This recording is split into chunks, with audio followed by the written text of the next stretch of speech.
The world screams. It flashes, flares, and flutters in endless noise. Lights blind more than they illuminate, and voices collide in a frantic race to be the loudest. In this world, silence is mistaken for absence. Stillness is seen as weakness. And yet, in the center of the storm stands someone who never needed to shout to be heard. Wang Yibo is not a man of noise. He is a man of gravity. A silent force wrapped in velvet shadows.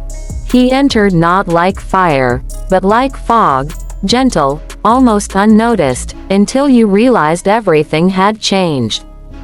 You didn't hear him coming, but you felt at the moment he arrived. A tension, a shift, like the hush before a sacred moment. He never asked for the spotlight, but it found him anyway. While others begged for eyes, he let his work speak. While many built personas from scandals and spectacle, Yibo constructed his legend out of precision and restraint. No filters, no gimmicks. Just pure presence. The kind that fills a room even when he says nothing. And perhaps, that's the paradox. He is a man of few words, yet he has said more than most.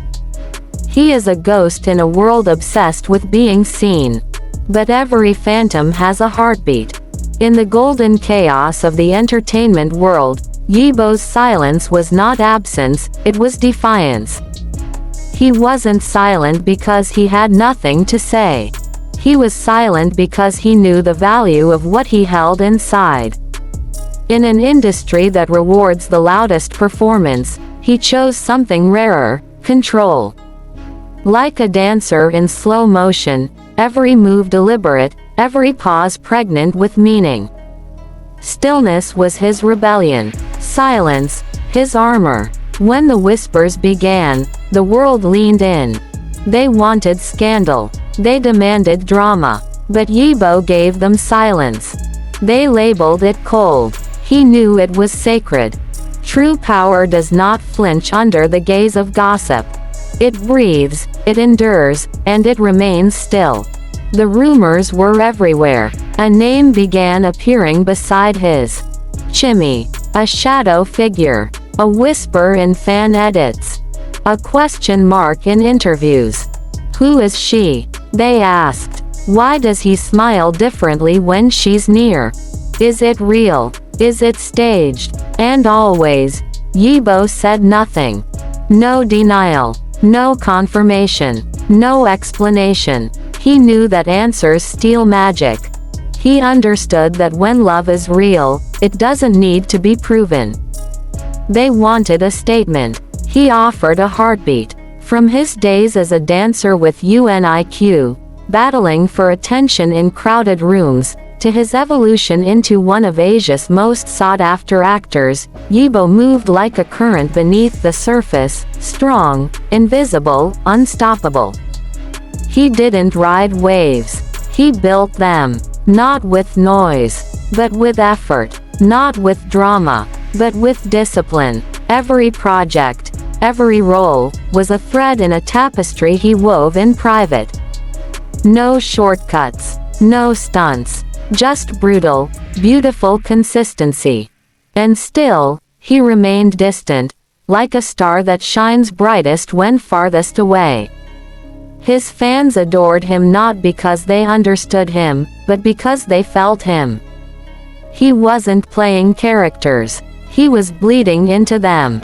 You could see it in his eyes, the sorrow that wasn't scripted.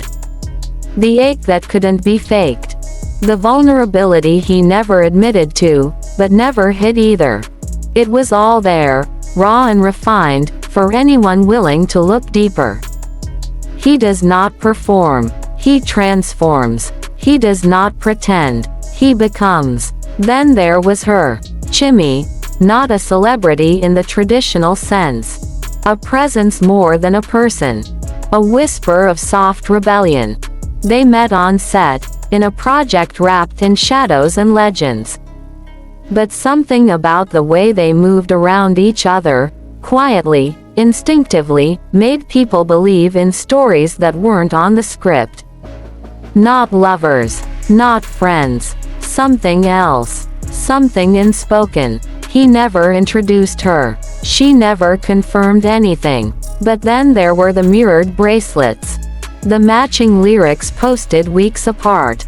The airport glances that lingered a second too long. They never needed to be seen, because they saw each other. In a world where relationships are broadcast for clicks, theirs was a secret garden. Not hidden, just sacred. And maybe that's why it felt so real. Because it wasn't curated. It wasn't performed. It was lived. Quietly. Deliberately. Completely. She was the only one who didn't try to understand him, only to stand with him.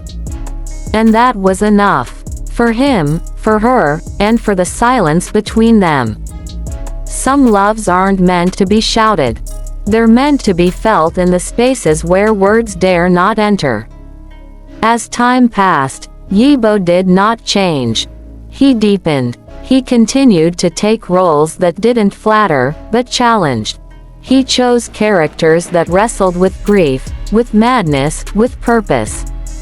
He refused to become a brand. He insisted on remaining a person. He raced motorcycles with the same quiet fury he brought to his acting. Every scene, every turn, every risk, done not to impress, but to express. He didn't follow trends. He set them by ignoring them. And that is why the industry could never fully claim him. He belonged to no one. Not the media, not the brands, not even his fans. He belonged only to his truth. Fame is a currency, but authenticity is a legacy. Today, as his name echoes through studios, red carpets, and digital timelines, Yibo remains an enigma. A paradox that comforts and confounds. A silent soul in a world that never stops speaking. And still, he does not shout. He does not explain. He does not reveal. But for those who listen, not just with ears, but with the heart, his message is clear. Silence is not the absence of sound. It is the presence of self. He taught us that you can rise without noise. That you can love without labels. That you can live without performance. In a world that demands exposure, he reminded us of the beauty of privacy. He is not perfect. But he is real. And in that realness, in that quiet defiance, he became unforgettable. Some stories do not need to be told. They need only to be felt. So when the lights finally dim, when the curtains fall, and the world forgets its appetite for scandal, Yibo will still be there. Not waiting, just existing. A symphony in silence. A poem in stillness. A heartbeat in the noise. And maybe, just maybe, that's the loudest love story of all. Let me know if you want this formatted into a caption series or turned into a voiceover script with suggested visuals.